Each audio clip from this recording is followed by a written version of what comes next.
Bueno, yo quise hacer como Luis Felipe me dijo, haz lo que tú quieras, cantar o lo que sea, no sé, que no que voy a cantar, sino que quise hacer una cosa no tan teórica. Estamos a veces cansadas de hacer papers, ¿no? Y yo quiero más bien traspasar mis análisis y mi propuesta a partir de mi propia experiencia, ¿no? Eh, y voy a pasar unas imágenes muy sencillas, pero que de alguna manera dan cuenta también de lo que yo quisiera compartir con ustedes. Y voy a compartir ahora pantalla. Bueno, una de las cosas que quiero decirles es que yo vengo, bueno, del feminismo negro, antifascista de hace muchos años. Y una de las cosas que he aprendido desde el feminismo negro es precisamente que el conocimiento, que la experiencia es parte del conocimiento, ¿no? Y yo recupero esa impronta, digamos, como parte de mis propuestas, no solamente teóricas, sino también políticas, ¿no? Dentro de mi activismo.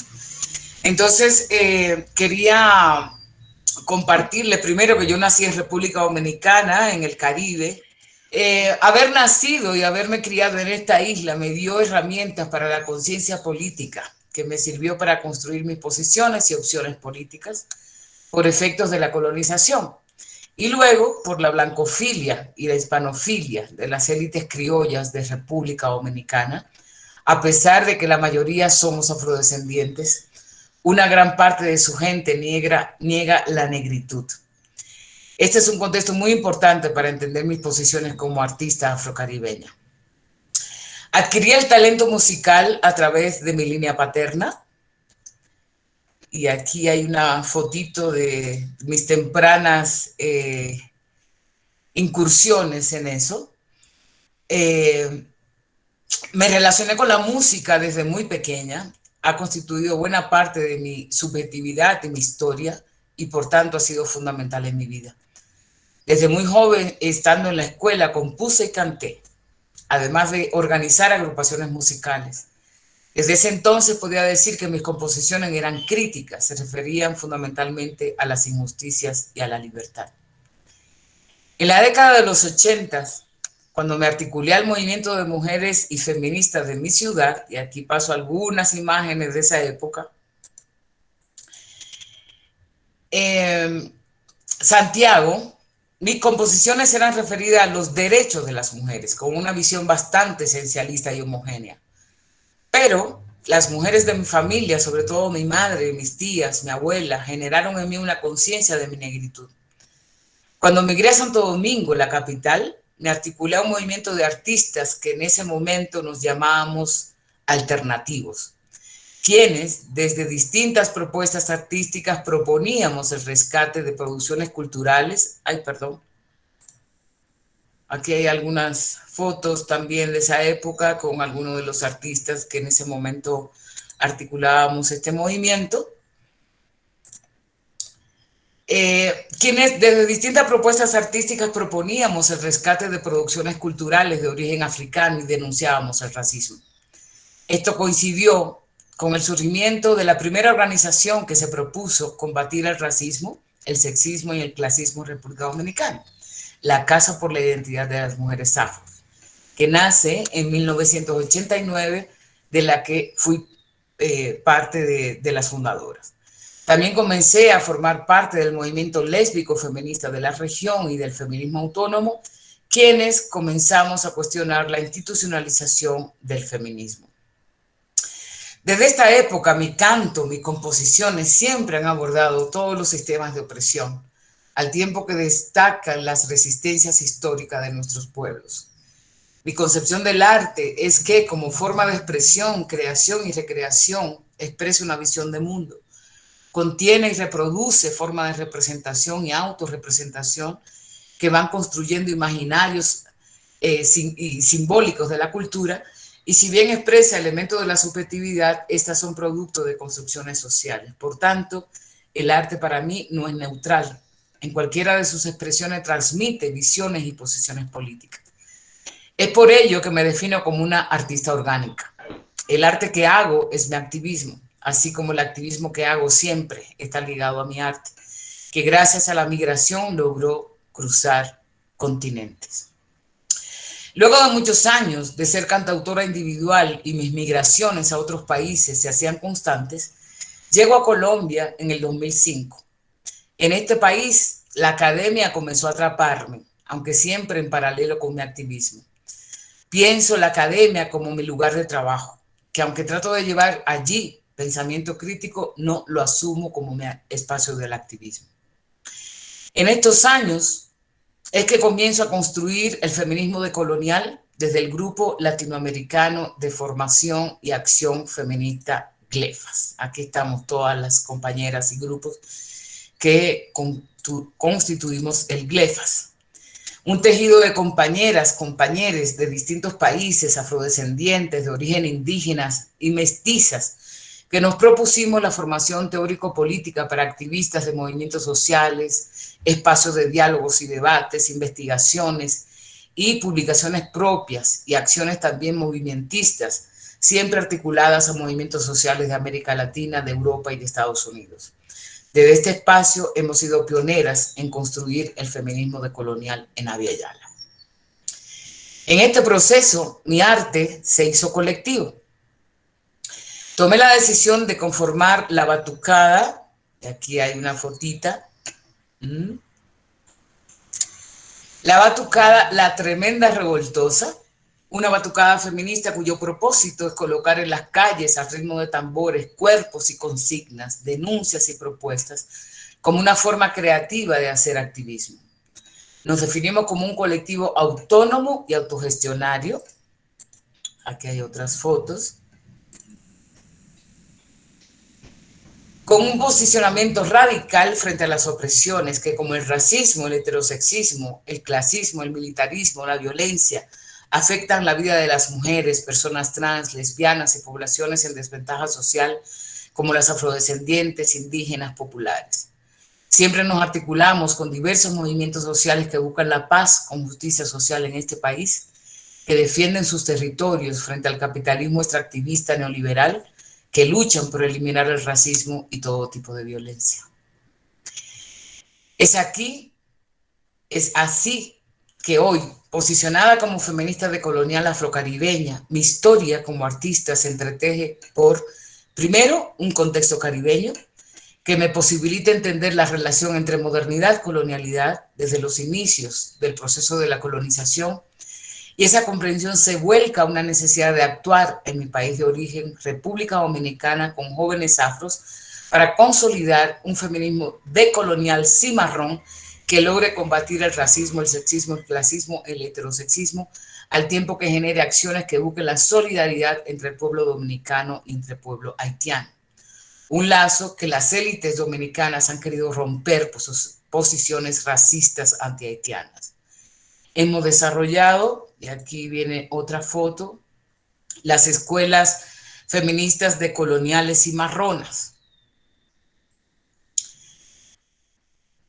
donde la metodología que utilizamos está centrada fundamentalmente en el arte, un arte liberador que dignifica nuestras vidas.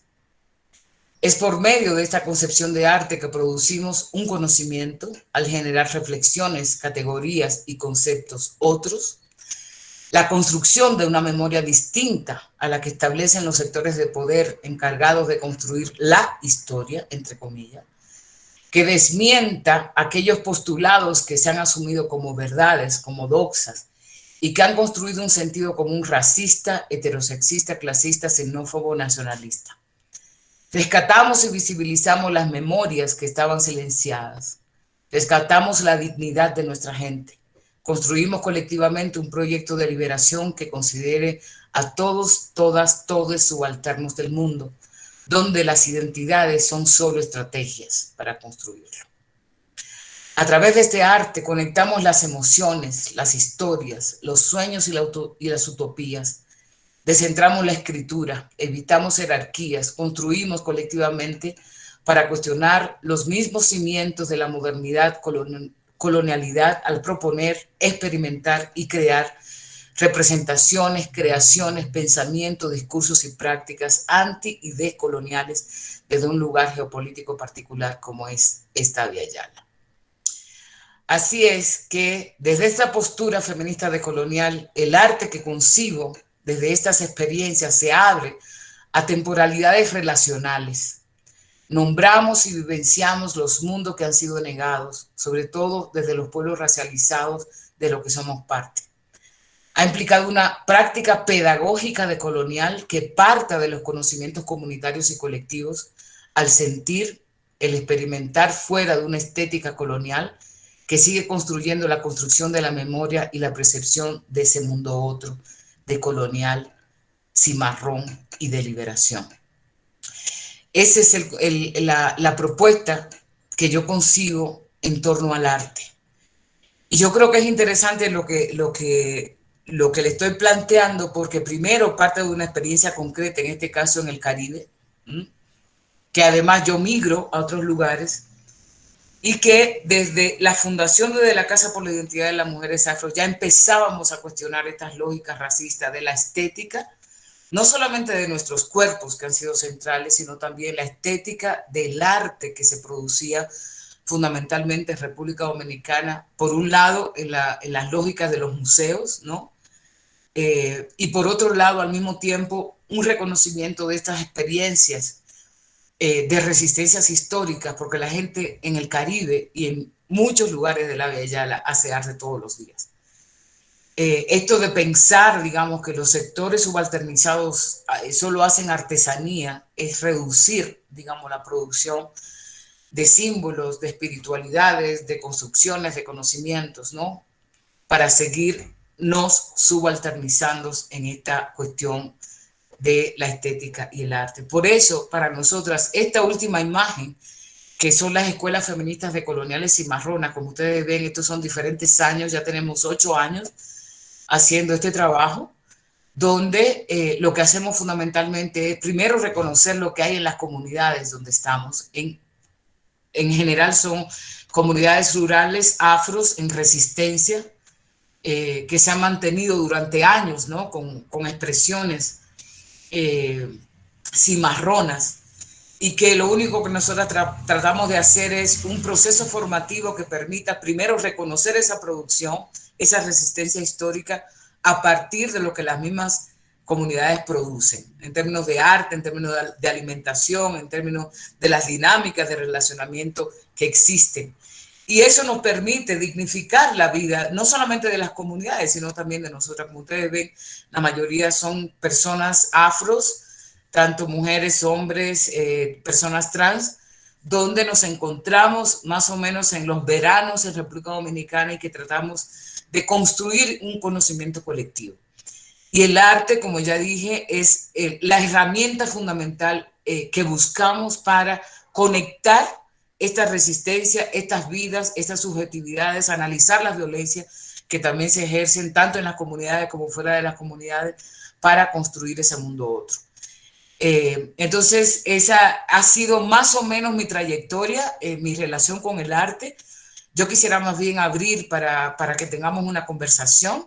Quería más introducir, digamos, el tema de hoy, para no hacer una conferencia y mucho menos porque, bueno, por ahí andan muchos videos como decía la compañera. Así que abro para el diálogo. Gracias, Oshi, por esa novedosa exposición que nos trajiste el día de hoy. No esperábamos menos que alguna novedad de tu parte. Y bueno, abrimos el espacio ahí para que algunos de los compañeros inicien el intercambio. Ya todos habían conversado sobre ti, vieron los videos, o sea, había un montón de cosas adelantadas para cuando llegaste. Así que con estas novedades artísticas y esa nueva fase que estamos conociendo, nosotros sabíamos que era escritora, que estabas vinculada al canto, pero no habíamos visto, digamos, alguna exposición tuya sobre el tema.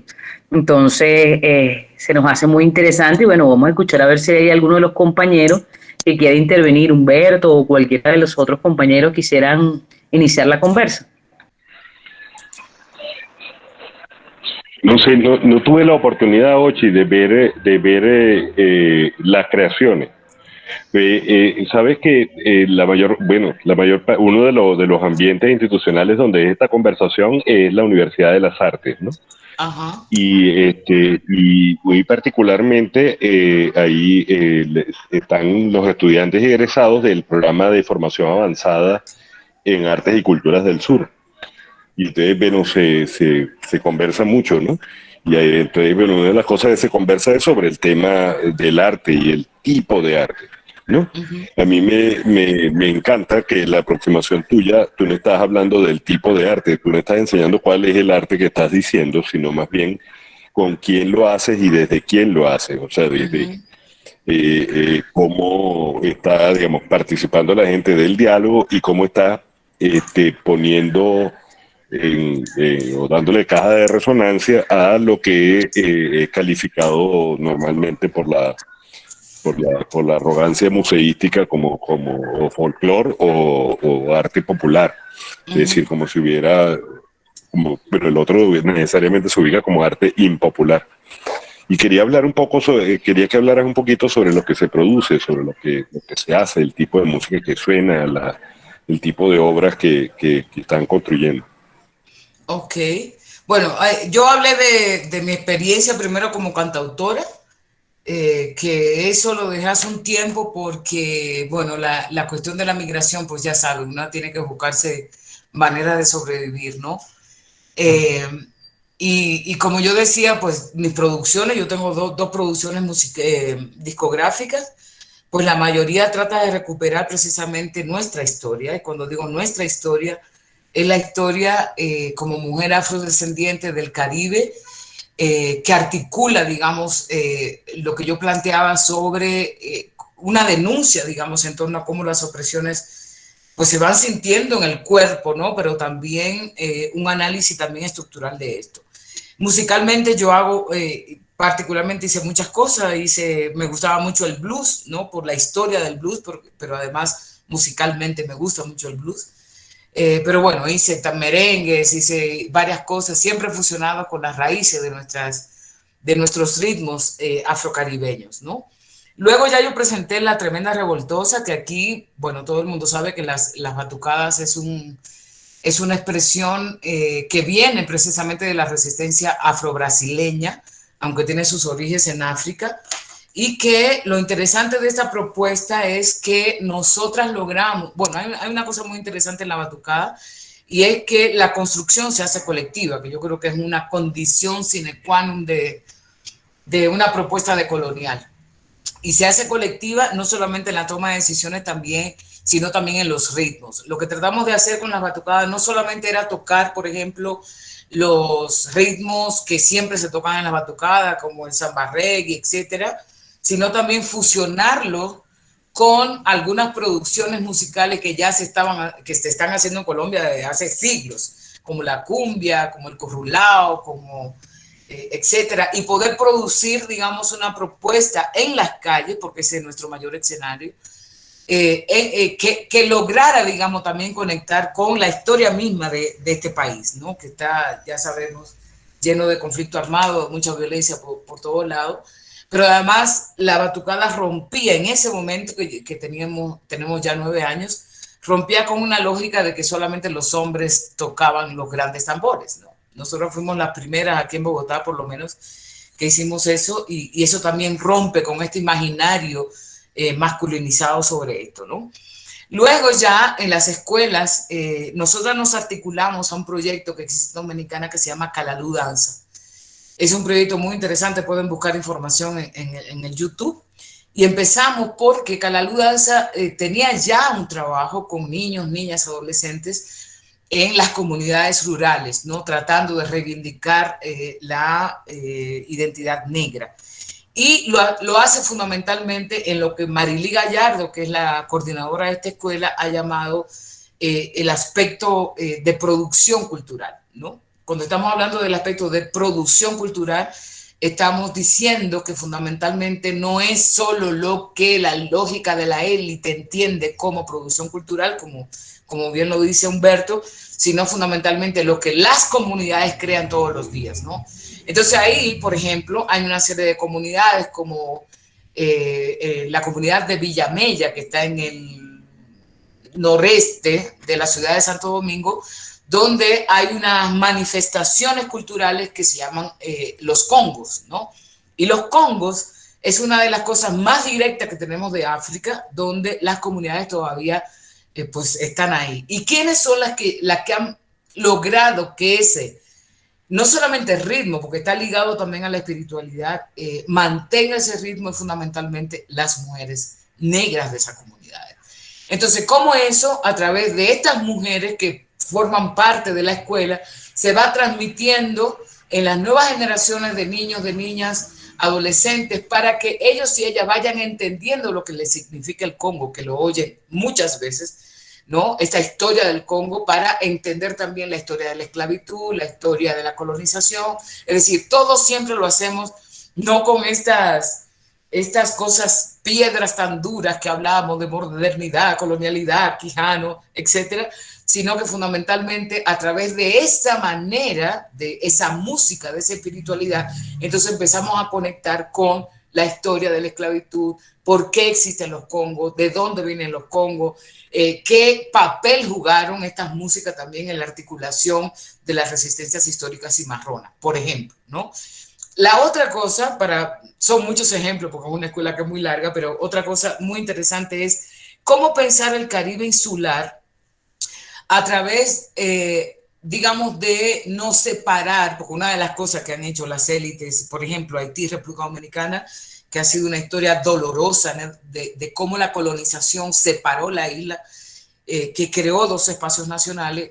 Pero además nos interesa conectar con Puerto Rico, nos interesa conectar con Cuba, nos interesa cómo lo hacemos, o sea, cómo pensar el Caribe en esa diversidad, pero a la vez en una historia común, tanto de colonización como la resistencia. Y hacemos una serie de ejercicios donde se hace a través de la música, ¿no?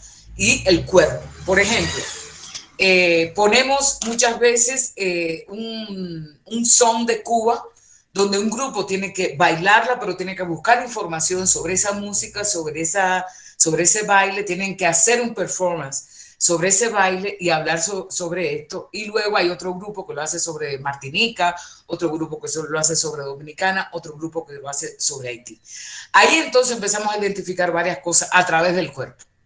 ¿Cuáles son aquellos movimientos, ¿no?, por ejemplo, que estos cuerpos que están moviéndose coinciden? ¿Y cuáles son aquellos movimientos que también se diferencian? Entonces, ahí vamos viendo cómo, primero, en el Caribe, la afrodescendencia tiene tantos elementos comunes, solamente a través del baile y la música.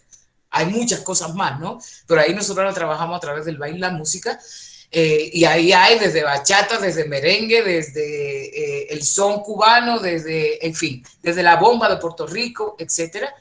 Entonces, empezamos a articular esa características, digamos, semejantes, ¿no?, que hemos tenido en el Caribe, pero también cuáles son las diferencias. Y estas diferencias se van viendo a partir de experiencias que tienen que ver con lógicas de mestizaje, fundamentalmente producto de la colonización. No es lo mismo el Caribe hispano, ¿no?, en algunas cuestiones como por ejemplo, Haití, o no es lo mismo Martinica, porque las colonizaciones también fueron distintas.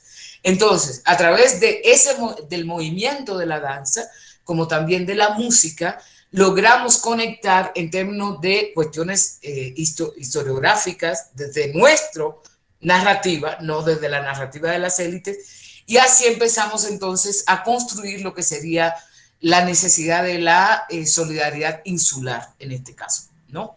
Porque el Caribe, ya saben que es un recorte, sobre todo el Caribe insular, es una diversidad dentro de una unidad. Entonces empezamos a trabajar con todo eso para entender lo que es la colonialidad, ¿no? No hay que traer el texto que siempre citamos de Aníbal Quijano para explicar la colonialidad. Obviamente le damos los créditos a Quijano, pero eso es lo que nos lleva a entender entonces la colonialidad, ¿no?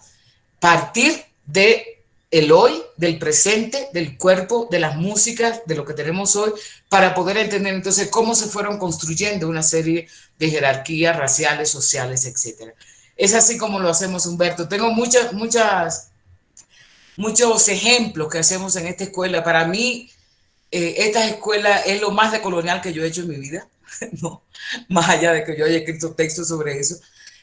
porque yo creo que es lo más coherente partir de, digamos, de la experiencia cotidiana de nuestro Caribe para poder entender los conceptos, porque la gente tiene idea, tiene, más bien, puede definir la colonialidad en sus propias palabras, no tiene que utilizar necesariamente el concepto. Obviamente, nosotros luego pasamos al concepto, pero lo interesante es partir de esto, por eso yo lo decía al principio, que lo interesante es cómo la experiencia produce un conocimiento, y eso tiene que ver con una propuesta decolonial, y este conocimiento cómo ha sido históricamente desdeñado, y lo que nosotros tratamos de hacer es recuperarlo, identificarlo, fomentarlo, ¿no? En ese sentido. Esos serían como dos ejemplos que puedo dar para hablar de qué tipo de arte utilizamos en las escuelas, por ejemplo. Gracias. Allí hay una cosa yo creo que muy importante. Colombia como Venezuela somos países que somos a la vez amazónicos, andinos y caribeños. Sí. Y sin embargo, pareciera que precisamente Venezuela y Colombia nos negamos mucho al Caribe por la tradición, justamente por el predominio de la élite blanca. Sí. O sea, a Venezuela pareciera quedarle, digamos, Trinidad, que es prácticamente parte del territorio, que le queda tan lejos mentalmente como, no sé, le queda en Europa, le queda lejísimo. Y el conjunto del Caribe pareciera o sea, no se refleja nunca en nuestra escuela. O sea, alguien nos estaban preguntando por claves para tratar de descolonizar la escuela, sabiendo que la escuela es de por sí un aparato colonizador y conquistador por toda su estructura, en todos sus detalles, como todo sistema escolar. Y entonces, bueno, yo creo que ahí hay una clave, o sea, el redescubrirnos caribeños, Sí. y el reencuentro con el Caribe, en la mente de todos, ¿no? Porque efectivamente ahí hay como un reconocimiento totalmente distinto. Me gustaría que hablara un poquitico sobre ese tema Sí. caribeño, Pues mira, andino yo y creo amazónico, que además también es no, muy difícil de explicar. sí, yo creo que no hay ninguna propuesta descolonizadora si no reconoce el Caribe. Y esto no es porque yo soy afrocaribeña, sino porque el Caribe fue como yo dije, el primer escenario de la colonización, que luego se extiende a las Américas, ¿no? Pero además el Caribe ha sido, digamos, ese lugar también de donde empezó el cimarronaje. Y aquel cimarronaje no es solamente el hecho de irse y fugarse a los montes. Nosotros, por ejemplo, en esa escuela trabajamos el cimarronaje como un proyecto de liberación que implica la fuga al sistema moderno colonial, pero ustedes saben muy bien que el cimarronaje implicó la construcción de una serie de comunidades autónomas, desde el punto de vista de la producción, desde el punto de vista de la espiritualidad, desde el punto de vista de la alimentación, de la solidaridad colectiva, de la autonomía. Entonces, una de las cosas que nosotros hemos tratado digamos, de fomentar muchísimo es la idea de sentirnos caribeños y reconocer el Caribe, no solamente en términos de una identidad, porque es importante, sino reconocer el Caribe como parte central para entender la colonialidad, modernidad y a la vez entender cuáles son aquellas resistencias históricas que han tenido nuestros pueblos, ¿no? Pero además hay otra cosa muy importante. Muchos de los pensadores y pensadoras caribeñas son fundamentales para la teoría decolonial. O sea, no podemos entender la teoría decolonial sin Fanon, o M. Cesaire, o Audre Lorde, o Glissant, es decir, parte del grueso de lo que hoy se llama la teoría decolonial, una de sus fuentes fundamentales precisamente han sido los pensamientos de estas personas afrocaribeñas. Y tiene que ver con esta historia de la colonización que se inicia en el Caribe y que luego entonces continúa en las Américas. Eso no quiere decir que vamos a hacer una lógica esencialista del Caribe, ¿no? sino que más bien cómo entender el Caribe como elemento central de la modernidad colonialidad. Si eso no lo hacemos, entonces estamos perdiendo una buena parte de una nueva narrativa sobre la historia colonial y a su vez su historia decolonial. Entonces, por eso, para nosotros es súper importante el tema del Caribe, no solamente el insular, también el continental, ¿no? Que ha tenido también, digamos, diversas experiencias. Por ejemplo, el Caribe insular fue fundamentalmente de plantación. Y la plantación, digamos, como esa manera en que se organizó la lógica esclavista y la lógica capitalista, por supuesto que tiene unas particularidades en el Caribe insular. Por aquí fue otras lógicas de producción, pero que estaban también conectadas. Y es en el Caribe, es desde el Caribe que el capitalismo se hace mundial. Eso que dice la teoría decolonial, con lo que dice Dussel, digamos, de no separar lo que es el capitalismo con el racismo y la lógica de la modernidad occidental, es primero allá que comienza eso. Y comienza eso porque el capitalismo se hace mundial a través de las plantaciones de azúcar. Cuando Europa necesitaba el azúcar que pasa de una cuestión cotidiana a hacerse un mercado internacional. Y fue a partir de las plantaciones que eran parte del sistema esclavista. Y es ahí que podemos entender cuáles eran las lógicas de eso que hoy se llama el capitalismo. Esa, diría Marx, la acumulación, la primera acumulación no fue en Europa. De hecho, el marxismo ya sabemos que es bastante eurocéntrico aunque nos da muchos elementos, y yo también me puedo reconocer en el marxismo, pero Marx muy poco trabajó el tema del colonialismo, y es precisamente donde ese capitalismo se hace mundial a través de las plantaciones caribeñas. Pero además, lo peor de todo eso, como tú dices, Humberto, en el sentido de que en Venezuela no se reconoce bien lo caribeño. Por eso lo podemos ver también en toda la Vía Yala. El Caribe es como una especie como de submundo, ¿no? Como es América Latina y el Caribe, como también si fuera una cosa un poco separada en ese sentido. Y eso lo podemos ver, por ejemplo, en las producciones de las universidades. Por ejemplo, una de las cosas cuando yo estudié antropología que decía era, aquí no hay nada de antropología del Caribe, nada. ¿Por qué? Porque la antropología ha sido, como diría Michel Trujillo, el paradigma de la producción antropológica ha sido fundamentalmente el indio. Y no vio, digamos, otros sujetos para ser estudiado, cosa que nos convino en parte, ¿no? Porque no nos hicieron tanto el objeto de la investigación en este caso. Pero yo sí creo que un reto fundamental de la teoría decolonial es ver más el Caribe, estudiar más el Caribe, y cualquier propuesta decolonial tiene que ver el Caribe, tiene que ver sus historias, sus resistencias, y además no es casual que tantas islas pequeñas hayan sido colonizadas casi por todas las empresas coloniales. Ahí hubo Francia, estuvo Inglaterra, estuvo España, estuvo Portugal, es decir, tenemos, para poder entender la colonización, Holanda. Inclusive, Holanda, exacto.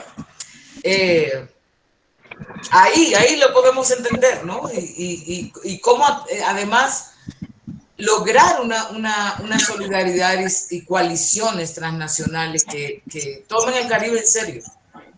Y como decía Michel Trujillo, no es casual que la revolución haitiana haya sido silenciada por la historiografía occidental, porque eran esclavizados y esclavizadas del Caribe, y eso continúa. La revolución haitiana es un no evento, como dice él, ¿no? Tan importante para el mundo, pero es porque se dio en el Caribe, y las cosas que pasan muy en Haití, por ejemplo, el hecho de que Haití sea uno de los países más empobrecidos, ¿no? Primero por la colonización y luego por el intervencionismo norteamericano, tiene que ver con eso también. Entonces, ese sería mi comentario en relación a eso. Sí, fíjate, yo escuchaba a la compañera Oshi y analizaba algunas cosas que, aunque hacen referencia el compañero Humberto con el tema de la no identificación con el Caribe, digamos, por lo menos en el caso de Caracas, la última compañera que estuvo como la alcaldesa de Caracas, Erika Faría, generó todo un mecanismo que se llama Fuerzas Caribe. Y es justamente la organización de cada una de los espacios sociales que incluye a las comunidades de lesbianas, gays, bisexuales, intersexuales y trans. De hecho, yo participo en esas Fuerzas Caribe y yo tengo justamente hace 1 año y medio un programa en una emisora radial y un movimiento que se llama Caribe Diverso. Y responde justamente a que hemos estado estudiando con el compañero Reinaldo Bolívar, que fue nuestro vicecanciller durante más de 10 años. Él fue nuestro vicecanciller para África, pero justamente este compañero creó la Escuela de Altos Estudios del Caribe, justamente, aquí en Caracas. Y allí, desde hace unos 4 años más o menos, él está desarrollando toda una serie de posgrados y estudios en general, incluso diplomados, que tienen que ver con el conocimiento del Caribe. Tuve la oportunidad de estar algún tiempo en Haití, en el Valle del Artibonite, cumpliendo unas tareas de trabajo. Y allí hicimos el desarrollo de 14.000 hectáreas de arroz con las compañeras haitianas, fundamentalmente con mujeres. Y pasó un fenómeno muy particular en esos 3 años que las compañeras que nunca dejaban de ir un domingo a la misa, empezaron a dejar de ir los domingos a la misa para quedarse con nosotros secando el arroz y haciendo todo el montaje de la comercialización y toda la producción de lo que para ese momento estábamos preparando con ellas. Estamos hablando del año 2012, 13, 14 más o menos. Lamentablemente, bueno, con el proyecto de Petrocaribe, con todas las dificultades que ha tenido el país, el bloqueo, no se pudo continuar con el proyecto, no se le pudo dar continuidad, por lo menos no con la participación de los venezolanos. Ellos, yo sé que sí mantienen aún algo de esa producción, ¿no? Claro, hay cosas que van desmejorando por la falta de financiamiento. Sin embargo, hicimos todo lo posible para que ellos quedaran, digamos, con sus propias capacidades, con sus propios mecanismos, incluso de mantenimiento de los espacios que le colocamos para el secado de arroz. Es una cosa semi-industrial, pero creo que son cosas que ellos apreciaban mucho porque además les dio una dinámica de vida completamente distinta. Hay gente que trabaja desde las 4 de la mañana hasta las 8 de la noche solo con un pedazo de caña de azúcar en la boca, porque lo vi. Y es una cosa impresionante la resistencia, la capacidad que pueden tener para la lucha, para continuar defendiendo su dignidad como lo han hecho desde siempre, ¿no? Como lo han hecho desde siempre. Entonces, bueno, yo quería decir ese elemento allí porque, bueno, sí, yo creo que sí hay cosas que estamos haciendo que hay que profundizar y hay que incluso difundir más con el tema del estudio del Caribe, las cosas que aún tenemos por hacer y en el tema de todo el tema de la propuesta latinoamericana que hizo el comandante Chávez con todo el Caribe, que fue todo lo que unió Petrocaribe y que unió incluso a los propios países del CARICOM. Yo tuve la oportunidad de hacer varios proyectos, estar en varios proyectos de alimentos en diferentes espacios, desde Guyana, Surinam, todo lo que se considera Caribe, Nicaragua incluso, que también se considera Caribe. Allí creo que desarrollamos unas grandes cosas que obviamente se vieron truncadas con toda la situación que hemos tenido, la pérdida física del comandante y todo el bloqueo, pero que efectivamente yo creo que ese era el camino, pues, y el comandante Chávez siempre decía que el Caribe insular y el Caribe en general eran el primero y segundo anillo de la revolución bolivariana, venezolana y latinoamericana. Él siempre refería a eso, que el Caribe era ese anillo de seguridad y que nosotros debíamos hermanarnos con el Caribe justamente para conquistar la dignidad y la lucha de Petión, de Bolívar y de todo el rescate de nuestra historia latinoamericana. Eso era lo que quería referir por ahí. Pues el comandante no estaba fuera de lugar. Bueno, ya lo sabemos, ¿no? La relación de Petión con Simón Bolívar, aunque bueno, yo con Bolívar tengo mis cositas ahí que no vienen al caso, pero de todas formas, yo sí creo que Haití particularmente da un ejemplo de dignidad, siempre. Y lo dio con la crisis de Petrocaribe, lo dio con el terremoto, lo ha dado, digamos, si hay algo que hay que aprender de Haití, a pesar de toda la mierda que le llega, ¿no? Es la dignidad del pueblo. O sea, yo creo que eso es un elemento fundamental para cualquier proyecto de liberación decolonial que podamos emprender realmente. Luis Felipe. Mil gracias, Jochi, por tu intervención, además por la sencillez de la intervención. Bueno, entonces no esperábamos menos, yo no esperaba menos de ti, sino esa sencillez, esa humildad y esa dignidad con la que tú defiendes desde el arte y desde la academia también el proyecto. Yo diría que es el proyecto de popular del Caribe y de la América, de nuestra América completa, ¿no? Nosotros, yo creo que es lamentable que hay poca gente ahorita conectada, pero hay varias circunstancias. Una de las circunstancias es que estamos en un periodo como de vacaciones todavía, empezamos nuestras clases el día 27. La otra circunstancia que me hubiera gustado muchísimo, estuviera aquí una de nuestras cantantes, digamos, muy comprometida con el canto liberador, que es Fabiola José, que ayer, el martes, hizo una conferencia sobre el canto liberador y, digamos, los cantos de trabajo.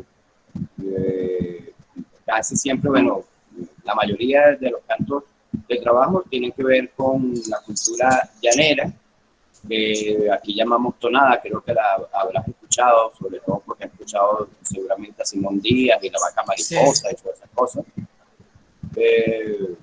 Y también con los cantos de nuestro pueblo negro, nuestro pueblo afro, que son, por ejemplo, los cantos de pilón. No sé si has escuchado esa que dice, pío, pío, dale duro ese pilón, pío, pío, que se acabe de romper, pío, pío, en el monte hay mucho palo y papá lo sabe hacer, pío, pío, si por tu marido es, pío, pío, coge lo que allá te va, un camisón de cedrona no me lo ha querido dar, puta tu mae, puta tu abuela y tu tía, ¿cómo no ibas a ser puta si eres de la misma cría? Bueno, buenísimo, me encanta. Aquí hay en Colombia algo parecido, ¿sabes? Siempre nos conectamos a través de los ritmos aunque le cambien las letras, pero ahora me acordé que las compañeras del Pacífico también cantan eso. Ah, qué bueno. Bueno, y tenemos, me hubiera gustado eso, y quería también decirte que nosotros tenemos un movimiento que denominamos La Historia Insurgente, que es un proyecto político historiográfico que tiene que ver con la develación de los mecanismos históricos de opresión que han existido y también las formas de organización que han tenido nuestros pueblos para luchar en contra de esos mecanismos de opresión, y también tiene que ver con la visibilización de los sectores históricamente excluidos, es decir, los afros, las mujeres, los indígenas, los sexodiversos, la sexodiversidad, etcétera. Y sobre todo lo hacemos y lo pensamos porque han sido invisibilizados de la historiografía, y al ser invisibilizados como fue invisibilizada la Revolución Haitiana, e incluso nosotros mismos que le debemos tanto a la Revolución Haitiana, no celebramos por todo lo grande como ha debido ser la celebración de los 200 años de la Revolución Haitiana, aunque el comandante Chávez siempre estuvo muy pendiente de Haití.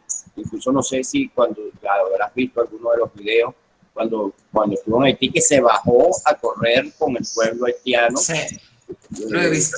Feliz de la vida y todo eso, ¿no?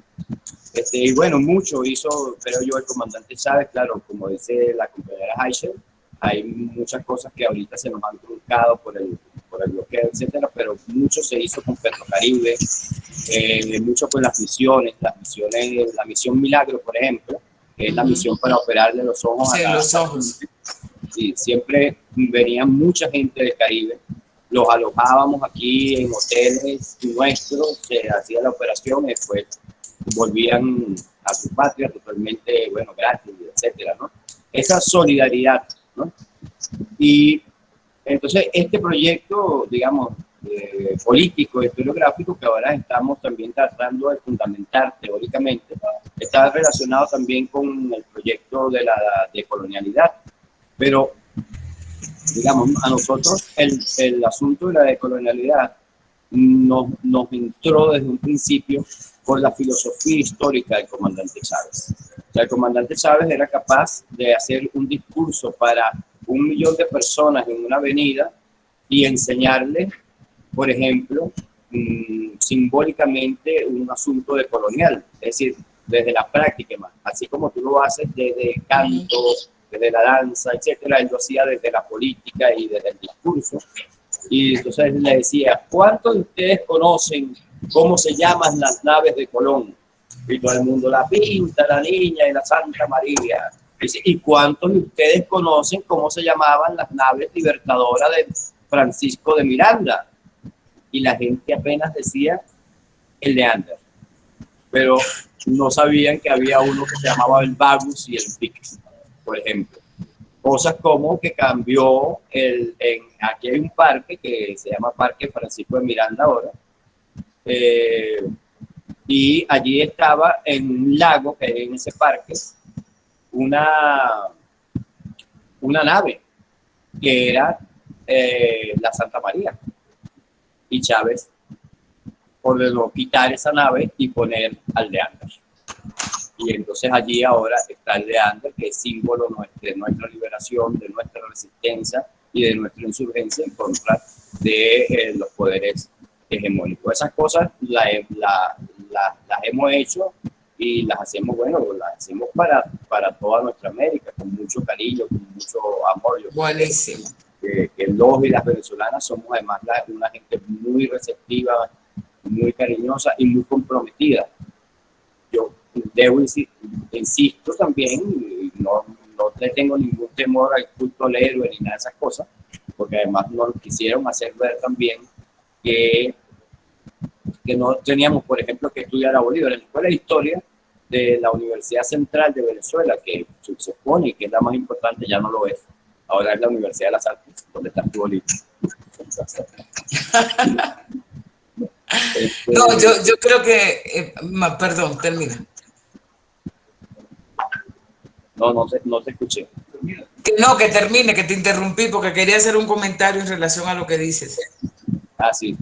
Bueno, entonces, bueno, ahí en esa escuela no se ve ninguna asignatura, ninguna unidad curricular que tenga que ver con Bolívar, sino cuando algún, digamos, profesor abría una electiva sobre el pensamiento bolivariano, etc. Entonces, eso ha resultado y con Chávez rescatamos a Bolívar y Chávez rescató a Bolívar y lo volvió a popularizar, porque Bolívar, el culto popular a Bolívar era desde Bolívar en vida. Tú sabes que cuando Bolívar estuvo en Colombia, en el año 27, en el año 28, cuando ya empezó la conflictividad que tenía que ver con la división de Colombia la Grande, la gente iba a la casa de Bolívar, sacaban el retrato y lo paseaban por las plazas con luminarias, dice el documento. Todos vienen, todos claman tu presencia, le escribe la hermana María Antonia a Bolívar. De manera, el santo de Bolívar lo celebraban con aguardiente y parranda en toda Venezuela. Por ejemplo, que se celebraba el santo y no el cumpleaños. Y yo estoy, digamos, más o menos alerta con las diferencias que tú puedes tener con Bolívar. Pero te voy a echar este cuento. Tú sabes que Bolívar mandó a abrirle juicio a Piar y a Padilla, que eran mulatos. porque estaban interrumpiendo el proyecto de la consolidación de la Gran Colombia y ni Piar ni Padilla estaban viendo la dimensión de la unidad latinoamericana como la veía Bolívar. Creo que fue creo que el prócer, el héroe, el tipo que creó una teoría de la independencia, de la revolución independentista, donde la unidad era una de las cosas fundamentales, ¿no? Entonces, claro, lo hizo por razones políticas, pero además lo hizo con mucha dignidad para ellos, porque nombró en los jurados a gente que era amigo de ellos. Y en el caso de Piar, le llegó a Bolívar, que era el último que tenía que dar el ejecútese a la sentencia del tribunal, le llegó el ejecútese de que se degradara de general y que después de que se degradara se fusilara. Claro, Bolívar, para pasar como magnánimo a la historia, dijo, no, mátenlo, pero no lo degraden.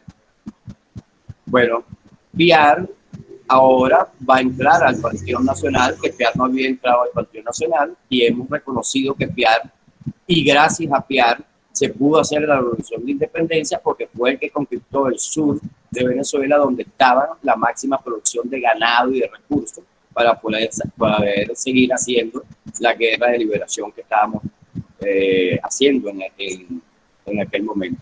Pero en el año 28 finales o 29 ya, no recuerdo bien ahorita, dice, en el 28, cuando le hacen el atentado allá en Colombia, el atentado de septiembre del 28, que donde estaba implicado Santander, por supuesto. Entonces, el tribunal mañana absolverán a Santander seguramente y volverá a hacerle la guerra a mis amigos y favorecerá a mis enemigos. Ahora me arrepiento de haber hecho lo que hice con Piar y Padilla. Con razón, con justa razón, los de su clase me aborrecen por haber amparado a ese maldito blanquito. Muy bien, pues qué bueno que traes eso, porque ese es el tema que yo tengo con Bolívar. Además, Bolívar tuvo esclavos, Tuvo y los liberó también. Pero mucho después. Es decir, yo no, bueno, como feminista decolonial, no me gusta la historia de los próceres. Creo que es una historia que es segmentada. Y puede ser Bolívar como puede ser otro. No me gustan las historias que se sostienen con base a caudillos. Y yo creo que tenemos una responsabilidad en visibilizar, digamos, esas historias precisamente que son invisibilizadas, que son de quienes no quieren contar, a quienes no quieren contar, que fundamentalmente la gente afro, la gente indígena y bueno, todas las personas, los condenados del mundo, diría Fano, ¿no? O sea, obviamente hay cosas que hay que poner en su época, hay cosas que hay que entenderlo, digamos, en su contexto, pero yo creo que una de nuestras mayores oportunidades que tenemos es precisamente de centrar esa historia, que no esté solo cargada de unos personajes que además tenían privilegios de clase, privilegios de letra, privilegios de todo eso. Entonces, yo obviamente no soy una estudiosa de Simón Bolívar, tengo que decirte, solamente en lo que uno va buscando y va encontrando, entonces dice, oh, mira esto. Claro, porque es la historia de los criollos. Claro. Y es la historia que se ha hecho desde la lógica del mestizaje. La ideología del mestizaje se ha sustentado fundamentalmente en estos personajes. Entonces, para mí es muy difícil, ¿no? No solamente con Bolívar, con otros también de Dominicana, etcétera, que se ven como los grandes libertadores, luchadores, etcétera. O sea, yo creo que tenemos que hacer historiografía de otro modo, claro, para poder realmente construir una dignidad de pueblo, no de personajes. Claro, más allá de que reconozcamos algunos personajes, ¿no? Sí, como te decía, es decir, nosotros estudiamos a Bolívar, por supuesto, pero, digamos, no centramos la historia insurgente en Bolívar.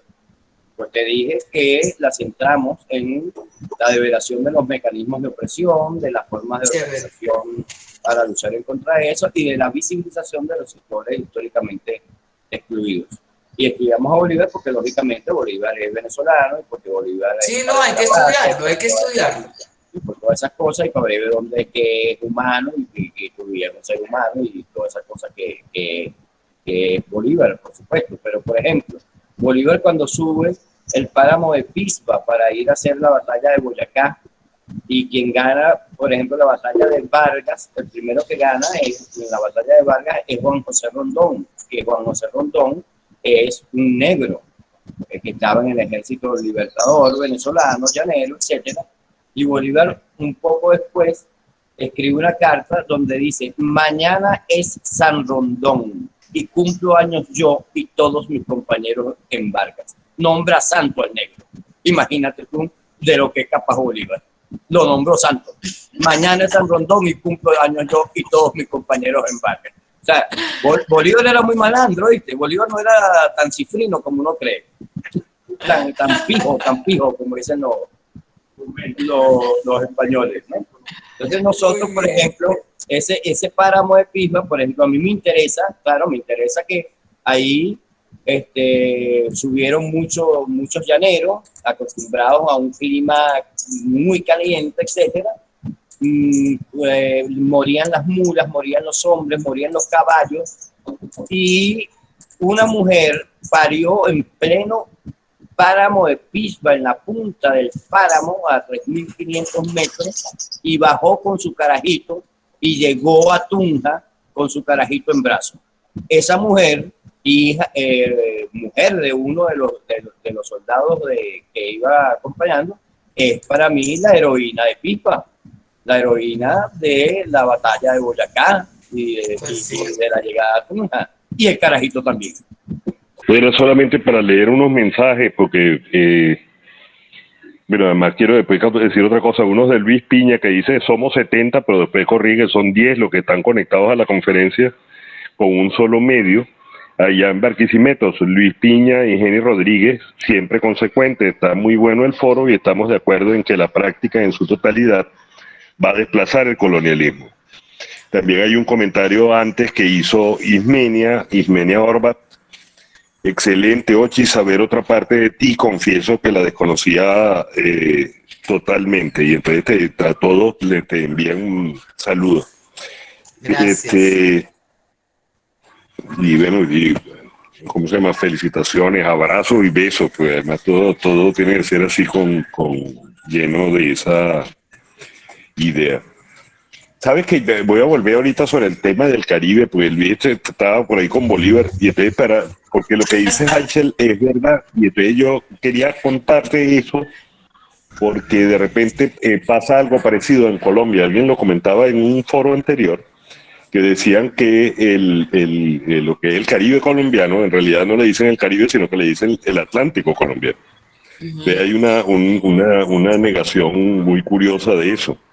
Y relacionado con lo que decía Haichel, pues yo también tengo que ver con esa organización de Caracas Caribe, y hemos tenido actividades con ellos, pero incluso entre la gente que está haciendo, digamos, los trabajos de promoción dentro de Caracas Caribe, no hay el sentido de Caribe. Es decir, para nosotros una cosa como Curazao y Aruba y Bonaire, que quedan a tiro de piedra del estado Falcón, son mentalmente lejanísimos. Trinidad, que queda prácticamente, uno lanza una piedra y se la pega por la cabeza a alguien allá, desde la costa de Sucre son totalmente lejanos. No se diga Grenada,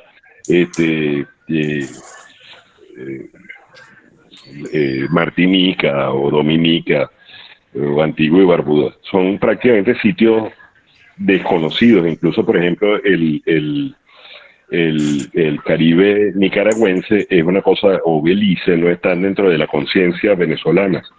Y nosotros que tenemos una reclamación sobre el territorio de Guayana Esequiba, la constitución, la gente de Guayana Esequiba, los apellidos las formas de vida de ellos tampoco no son familiares, es decir, no están integradas. Ha habido un trabajo muy fuerte y muy sistemático para separar incluso a los grupos afro nuestros y a la gente afro de la costa misma de su condición caribeña.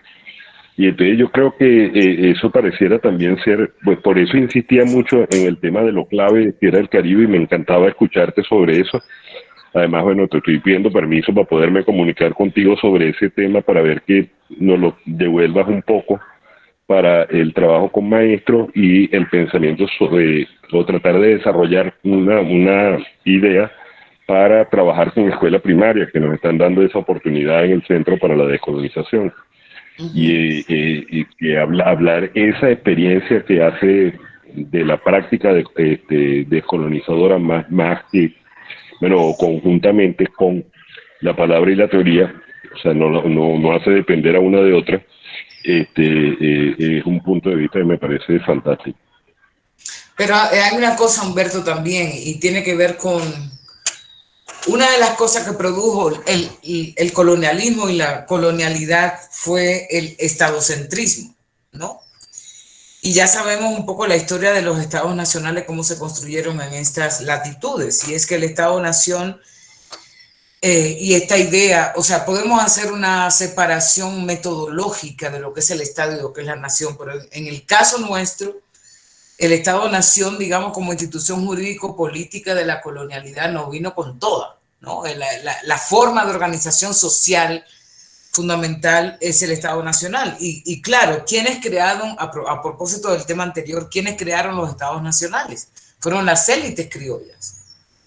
Unas élites criollas que tenían como base, como máximo, el mestizaje, pero un mestizaje que se pareciera cada vez más a lo blanco, ¿no? Todas las propuestas sobre mestizaje de Vasconcelos con la raza cósmica, de Gilberto Freire con la democracia racial en Brasil, etcétera, todo eso planteaba, es cierto, somos una mezcla, pero los españoles son los que, o los portugueses son los que más nos han dado, son las razas civilizatorias, es decir, si ustedes buscan el texto de Vasconcelos, que fue un parteaguas en los años 30 para pensar cómo se pensaba la nación en ese momento, pues ciertamente hablaba, somos la raza de bronce, que somos una mezcla, ¿no?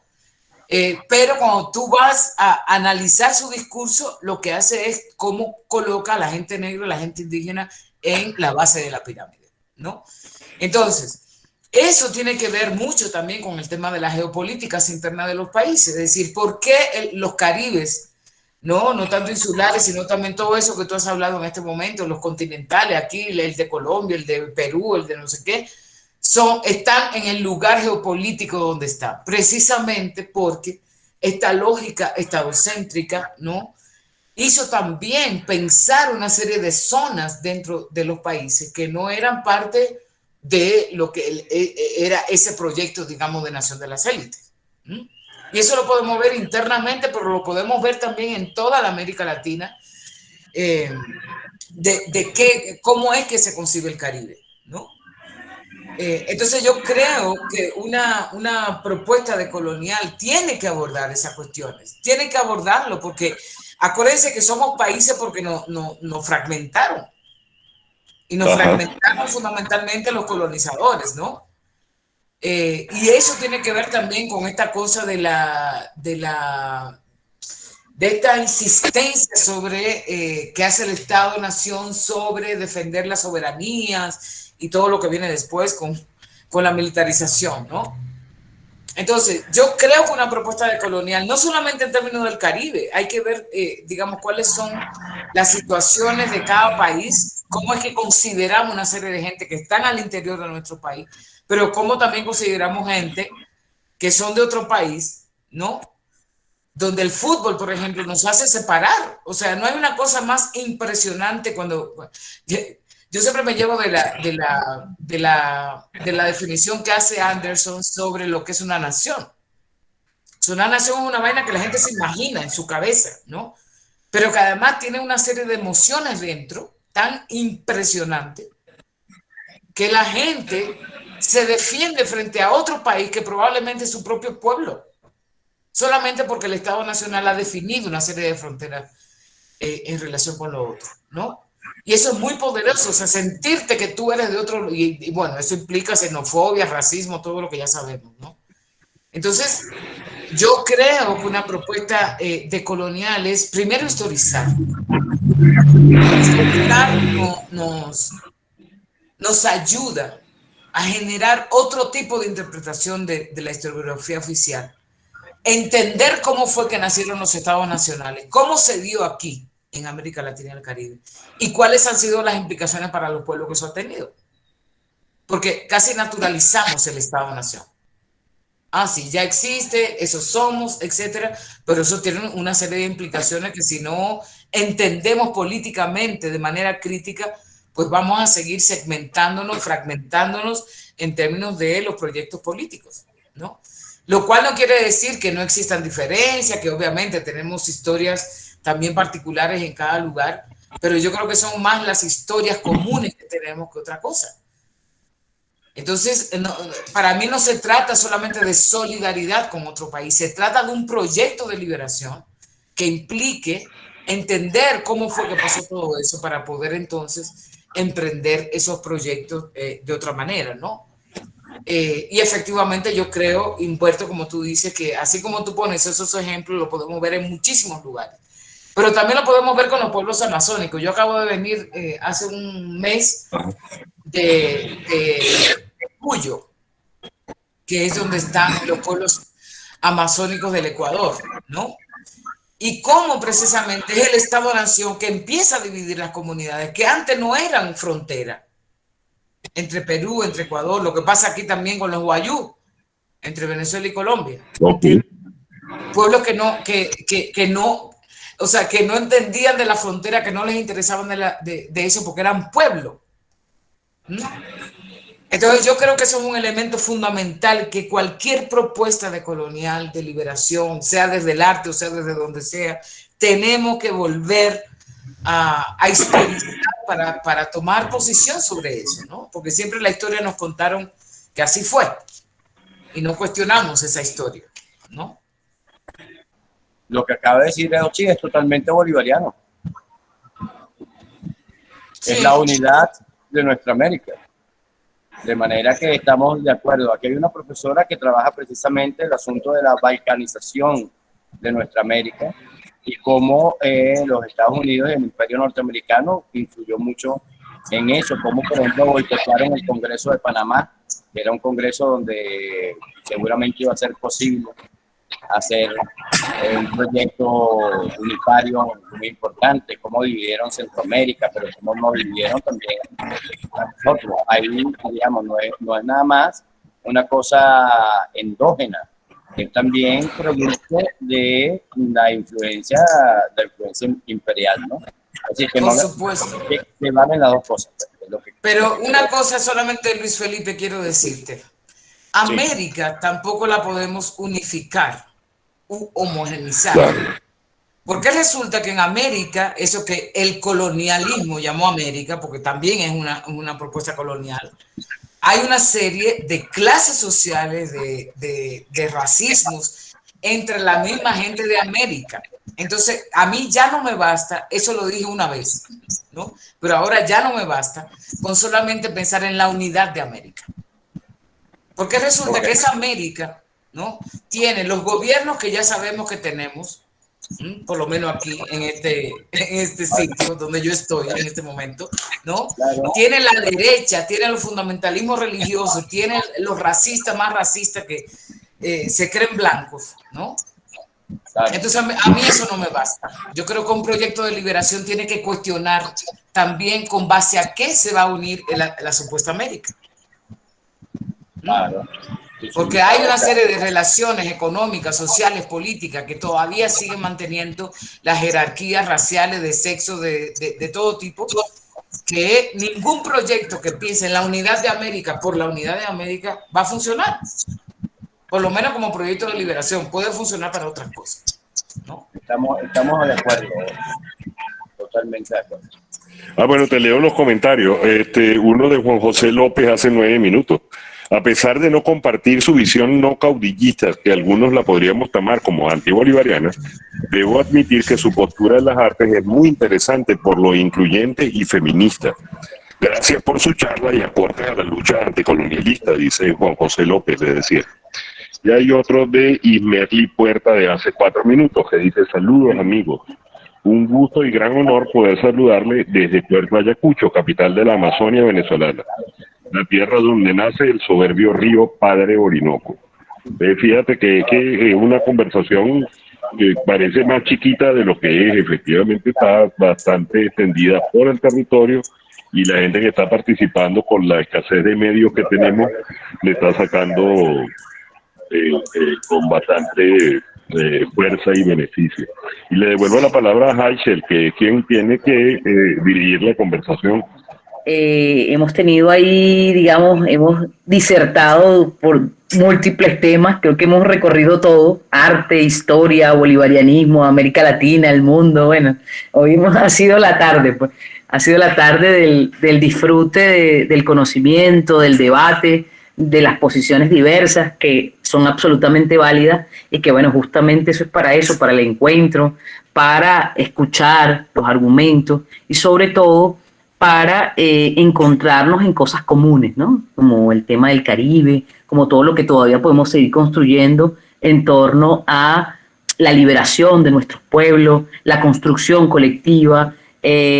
Nosotros, por lo menos en mi caso, que soy activista lesbiana y digamos que tengo 18 años en actividades políticas, pero que hace año y medio es que me he dedicado al activismo, hace muy poco tiempo en comparación a mucha gente que tiene larga data en ese combate, ¿no? Pero una de las cosas que yo, digamos, rescato de las cosas que tú planteabas es que definitivamente el tema del machismo, la expresión del patriarcado, la expresión del fascismo, del racismo y del clasismo dentro de todos los espacios de nuestra sociedad es una cosa que definitivamente tiene que ser erradicada y definitivamente tiene que ser combatida.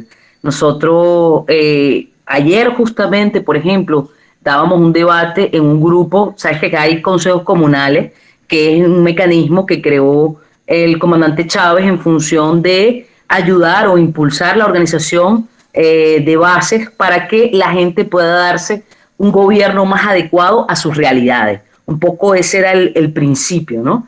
Y bueno, la idea era ir construyendo esos consejos comunales, ir construyendo sobre todas las bases de la organización social cuál era la mejor forma que la gente determinaba para gobernarse a través de las comunas como un principio, ¿no? Ahora, esa dinámica podía cambiarla, transformarla o reorientarla el propio pueblo en asamblea porque es la máxima autoridad. Bueno, en algunos lugares, digamos, ha tenido más calada, más fortalezas la comuna y en otros espacios no tanto. Yo vivo en un urbanismo que es de la Misión Vivienda, o sea, lo compramos a través del Estado y tiene ciertas cualidades, ciertos beneficios, y vivo dentro del Fuerte Tiuna, donde está el fuerte militar. No, aquí el comandante Chávez dio la orientación para que parte de estos terrenos fueran parte de las viviendas a personas con mayores dificultades para adquirir casas, ¿no? Y bueno, aquí vivimos una serie de compañeros, pero una de las cosas que yo quería referir es que aquí hay aproximadamente unas 7 torres que son un consejo comunal. Esos son 124 familias, esas son unas 728 personas aproximadamente. Y se ha dado desde hace algún tiempo el debate de la incorporación de los comités por la sexo-género-diversidad como parte activa de la comunidad.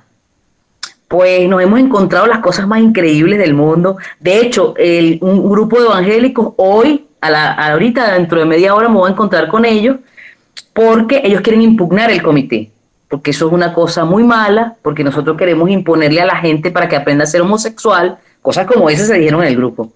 Y bueno, ha sido una cosa muy dura que de verdad, te lo juro, yo he estado dando discusiones, he estado en la radio, he estado en espacios políticos, ahorita he estado activada en varias cosas, el Congreso Bicentenario, la sexodiversidad a nivel nacional, la militancia por los derechos de la comunidad y ciertas cosas, 12 crímenes de odio que ha habido durante este año de la comunidad.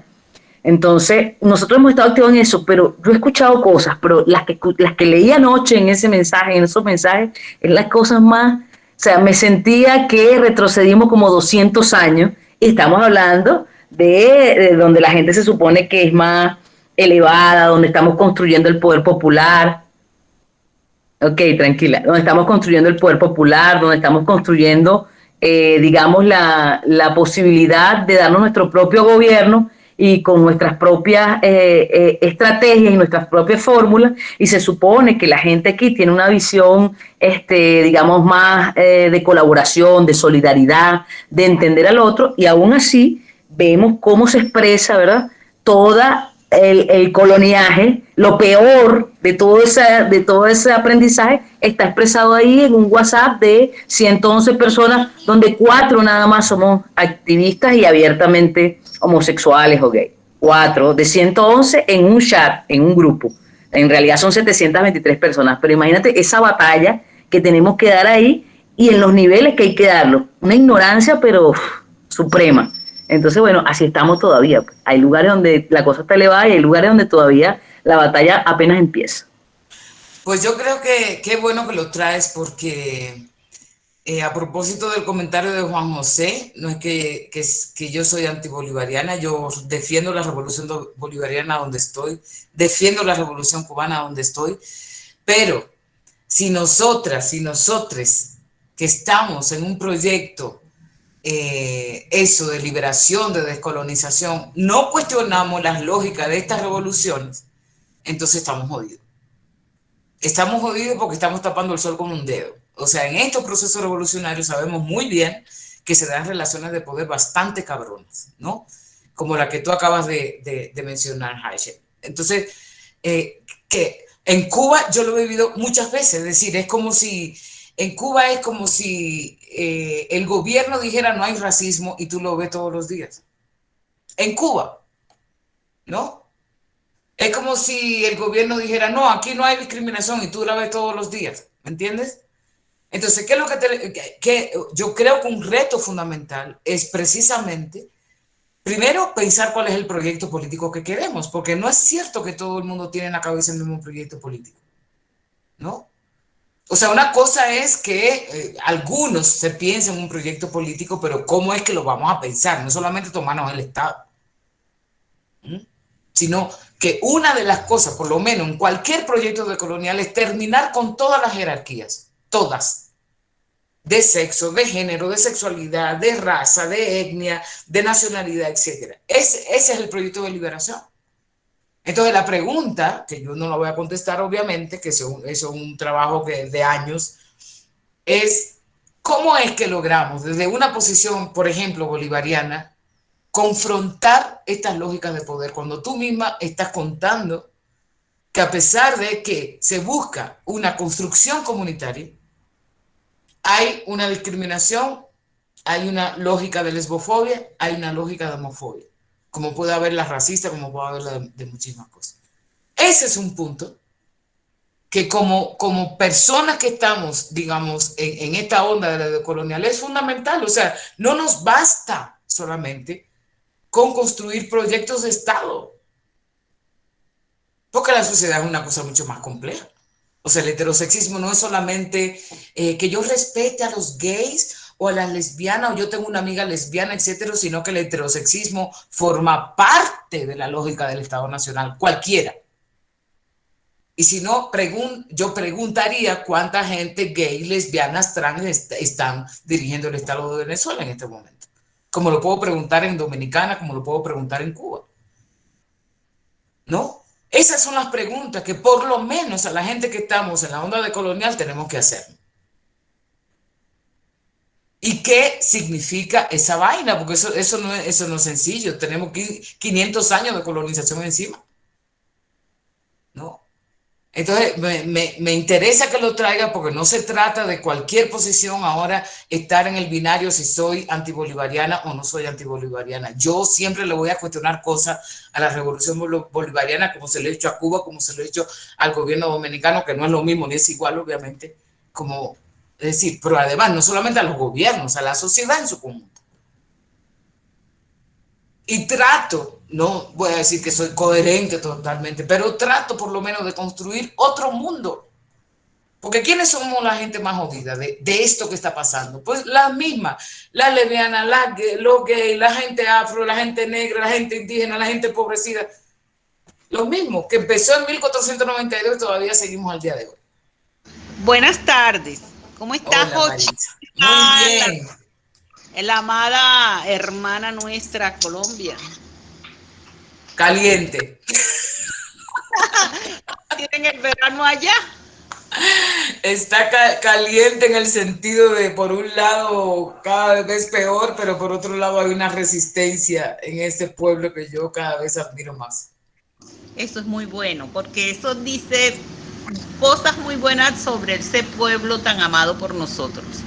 Así Yo es. de verdad que colombiano conocí uno cuando estuve trabajando de diseñadora textil hace mucho tiempo y sabía mucho y aprendí bastante de él. Lo recuerdo con mucho cariño. Bueno, pero pasando al tema de la investigación, de la ponencia, a mí me parece muy excelente, pues todo lo que has dicho hasta ahora, todo lo que nos ha dado es conocimiento, sobre todo de ese proceso que sufrió América como Abella Yala.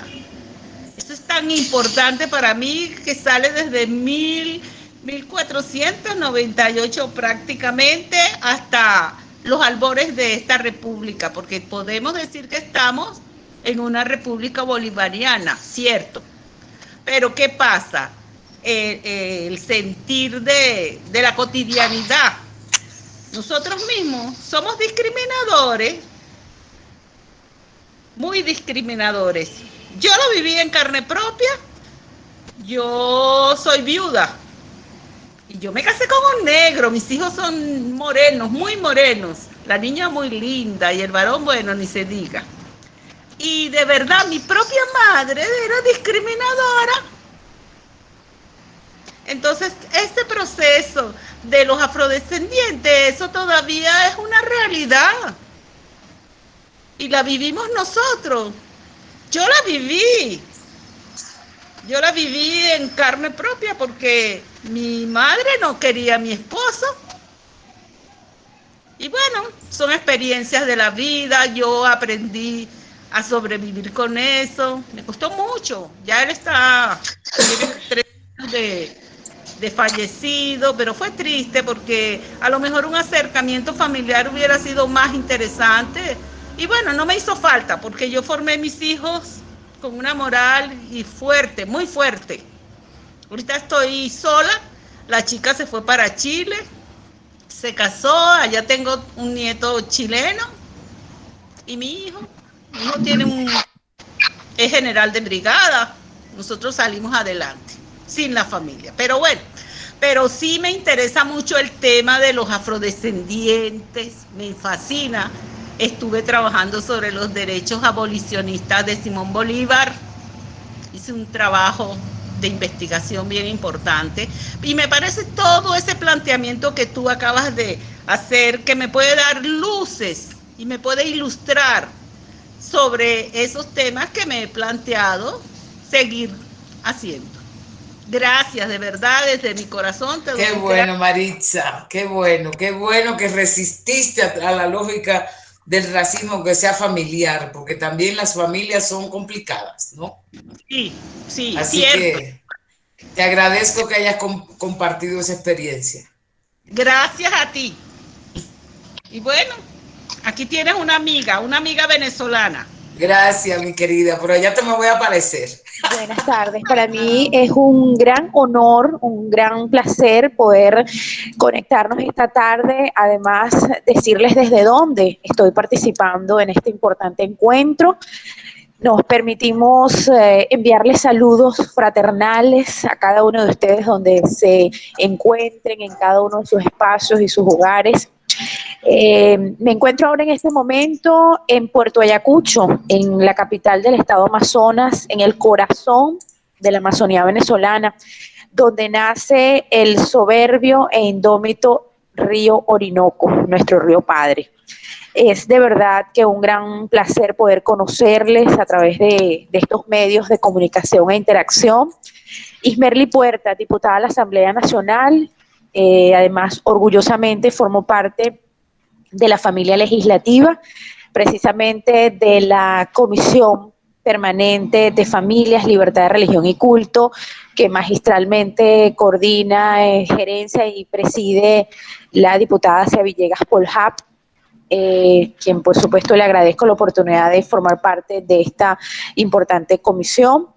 Y además estoy pues en este momento en mi estado de origen, próximamente pues estaré en Caracas participando en la Asamblea Nacional, y es un tema sumamente importante para nosotros en el caso de los habitantes del Amazonas venezolano, porque tenemos una población que tiene o pertenece en más de un 80% a uno de los 20 pueblos originarios que habitan en este estado. Yo soy descendiente del pueblo Yeral. El pueblo Yeral es un pueblo que ha sido, precisamente, conoce muy bien lo que significan las fronteras porque su sitio de asentamiento es la frontera, lo que se conoce como la triple frontera, entre los municipios Río Negro de Venezuela, del estado Amazonas, la zona conocida como San Felipe de Colombia, y San Gabriel de Cachoeira de Brasil. Tenemos el pueblo originario donde desciendo, por la línea materna, es del pueblo Yeral. Pero a su vez también aquí en el estado Amazonas, pues coexistimos más de 20 pueblos originarios, cada uno con sus culturas, y esos pueblos originarios o esa cultura, esa cosmovisión se ha visto enriquecida también por la confluencia de muchos afrodescendientes que han venido cuando hace más de 100, 120 años, por el auge del caucho y de las frutas, de las palmicias, cuando se dio la explotación del caucho a principios del siglo pasado, vino mucha mano de obra del Caribe a trabajar, y eso hizo que nosotros tengamos pues una riqueza sumamente amplia, vasta, profunda, que hay que estudiar esas raíces, y me siento pues muy feliz de poder contactarme, de poder, acabo de suministrar con mucho gusto mis contactos para que podamos estar en constante comunicación y podamos apoyar, podamos vincular, podamos estrechar esos lazos que nos permitan entender las luchas que tenemos, porque no solamente es el pueblo afrodescendiente, es la lucha de los pueblos originarios, también es la lucha de la mujer en la política. En mi caso particular tengo una responsabilidad, soy la primera mujer de mi partido, del Partido Ecológico, es el Partido Verde de Venezuela, y el 6 de diciembre nos postulamos, participamos, creyendo siempre en el voto como opción y propuesta democrática para el Parlamento Nacional. Pues se hizo la propuesta, participamos, y me siento muy orgullosa de ser la primera mujer del movimiento ecológico, del Partido Ecológico, que es el Partido Verde de Venezuela, en llegar a la Asamblea Nacional. Es decir, tengo también una responsabilidad con mi estado, con las mujeres de mi estado, también con las mujeres en la política en Venezuela.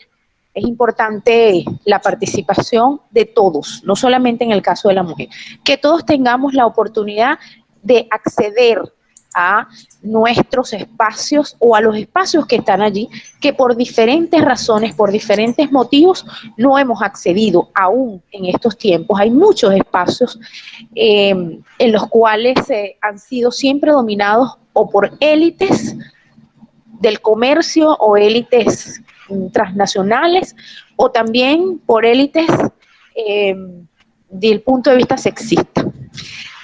No me quiero extender más que agradecerles infinitamente esta oportunidad que el universo nos da para que en este momento y en esta circunstancia podamos encontrarnos y que este camino sea muy fructífero. Bendiciones para cada uno de ustedes. Lo primero que quiero decirte a ti, Ochi, es que te amamos con locura. ¡Qué maravilla! Y que la crítica para nosotros es muy importante, porque es lo que nos puede hacer reflexionar sobre el tipo de proyecto, ¿verdad?, que estamos construyendo nosotros en este país. Porque nosotros no hemos hecho todavía la revolución. Nosotros estamos haciendo la revolución. Estamos en la lucha de hacer la revolución y con muchas contradicciones. Yo escuchaba a compañeros peruanos, compañeros colombianos, hablando de unos problemas que nosotros no tenemos ya, porque superamos alguna parte de los problemas políticos, pero tenemos otros problemas y tenemos los mismos problemas también. Sí. No nos diferenciamos mucho de las problemáticas que tenemos en términos, por ejemplo, de eso, de la discriminación, etcétera, incluyendo, digamos, todos los revolucionarios que están en los poderes del Estado revolucionario. No todos, no todas, ¿verdad?, tienen la capacidad de reconocer esa limitación que es la discriminación. Y yo estoy de acuerdo contigo y estoy de acuerdo con Joseph Fontana, quien dice que hay que eliminar todo tipo de opresión para construir una sociedad realmente justa, libre y equitativa. Y ese es, digamos, el proyecto, cuando te hablo del proyecto histórico y político, historiográfico, político, de la Revolución Bolivariana, que es la historia insurgente, ¿no? Y te digo que dentro de ese proyecto político historiográfico también hay lo que nosotros llamamos el brazo social del proyecto, que es el pueblo cuenta su historia. Y el pueblo cuenta su historia es que el mismo pueblo cuenta su historia y nosotros hemos podido hacer algunos avances al respecto. Tenemos publicados libros, por ejemplo, tenemos un libro sobre un grupo de comunidad LGBTI, tenemos otro sobre la Fuerza Motorizada Bolivariana y tenemos uno de la historia de una madre del barrio. Pero hay muchos más. Humberto te puede comentar también de otros que hemos ido avanzando. Y tenemos un proyecto para hacerlo piloto en la Gran Caracas y en Caracas a través del Centro de Estudios de Caracas, que fundó la alcaldesa Erika Farías, que por cierto es negra, lesbiana y pobre. Y fue hasta ahora nuestra alcaldesa, y no sabemos si posiblemente por negra, lesbiana y pobre no está en la alcaldía ahora. Posiblemente esos elementos sigan pesando en nuestra mentalidad. Pues sí. Eso, que son elementos que se fueron construyendo desde 1492 hasta ahora. Yo le hablaba hace rato a los muchachos mientras estábamos esperando, a las muchachas, a los muchachos, ya estábamos esperando. Estaba hablando, yo trabajo sobre todo con una cosa que se llama el honor, pero el honor es el campo de la jerarquización, es un valor y un conjunto de valores que permitió durante el periodo colonial hacer todo tipo de opresión, y se consolida toda la mentalidad opresora a finales del siglo XVIII, como se consolida también la formación histórico-social, digamos, venezolana, por decirlo de alguna manera, ¿verdad? Entonces, esa mentalidad, y sobre todo lo tomo de ti, que también por eso te amo, porque te escuché con mucha atención todas las cosas, así como hizo Aishel, que se estudió todo en una semana. Qué exagerado. Pero yo tengo tiempo ya escuchándote y amándote, porque eso que sí. Y entonces yo tomo todo lo que tiene que ver con la teoría de la interseccionalidad, ¿verdad? Pero además lo veo en los documentos del siglo XVIII. Y está clarísimo. Cuando un hombre se opone, el hermano se opone, ¿verdad? Ay, sí, te lo conté. Se opone al matrimonio de su hermana, siendo mantuana, siendo de la clase alta. La discriminación también le toca. Porque ella se quería casar con un hombre de inferior calidad, un hombre pobre, pues, blanco pero pobre. Y el hermano se opone a su matrimonio y dice, no, lo que pasa es que ella se quiere casar con cualquiera porque es que ella es fea y vieja en lo personal. no como élite, sino en lo personal. O sea, ella individualmente es la que es vieja y fea, pero nosotros no, nosotros somos bellos y perfectos, como decía Ginés de Sepúlveda, ¿verdad? En 1550. Entonces, bueno, esas cosas yo creo que compartimos mucho de lo que estamos hablando, y sobre todo yo creo que compartimos el deseo, la voluntad, la utopía también de construir un proyecto donde se eliminen todas las jerarquías y todas las opresiones que han existido y que existen históricamente. La lucha continúa. Pues sí, totalmente. Y ahora está más difícil porque este sistema no es fácil, pero ahí vamos. Yo creo que nos tenemos que agarrar de nuestras resistencias históricas, ver el pasado otra vez, qué hicieron nuestros ancestros, nuestras ancestras, para darnos fuerza, porque no está fácil, pero ahí vamos. Yo creo que es muy importante eso. Y agradezco muchísimo porque me hayan invitado, porque yo creo que los diálogos también nos colocan, digamos, otras preguntas, ¿no? Que yo creo que es lo que siempre tenemos que estar atentos y atentas para, pues, para avanzar en esa lucha, como dices tú, Luis Felipe. La gente joven está bailando todos los días, la gente joven oye música todos los días, la gente joven quiere tocar un instrumento. Esa es la vía. Es que a veces estas gentes adultas que somos nosotras y nosotros, ¿no? Nos creemos por encima, inclusive. Y hoy los jóvenes saben muchísimo más cosas. Yo sé de muchos jóvenes que están comprometidos con esto que estamos hablando hoy, ¿me entiendes? O sea, yo creo que lo que hay que buscar, por lo menos nosotros que tenemos más añitos, ¿no? Las maneras en cómo llegarle a esta gente, y el arte es lo fundamental. Estoy convencida, tenemos 8 años haciendo eso, y ustedes no se pueden imaginar en Dominicana la cantidad de colectivos que han salido de esas escuelas, ¿no? Y es el arte que lo ha motivado, no hay de otra. Además, somos gente de arte en esta América Latina, no hay que entrarlo en un museo. Todos los días tenemos música, todos los días tenemos poesía, todos los días, todo, la creatividad es parte de nuestra resistencia. Y si nos la quitan, pues ya saben, nos jodimos, ¿no?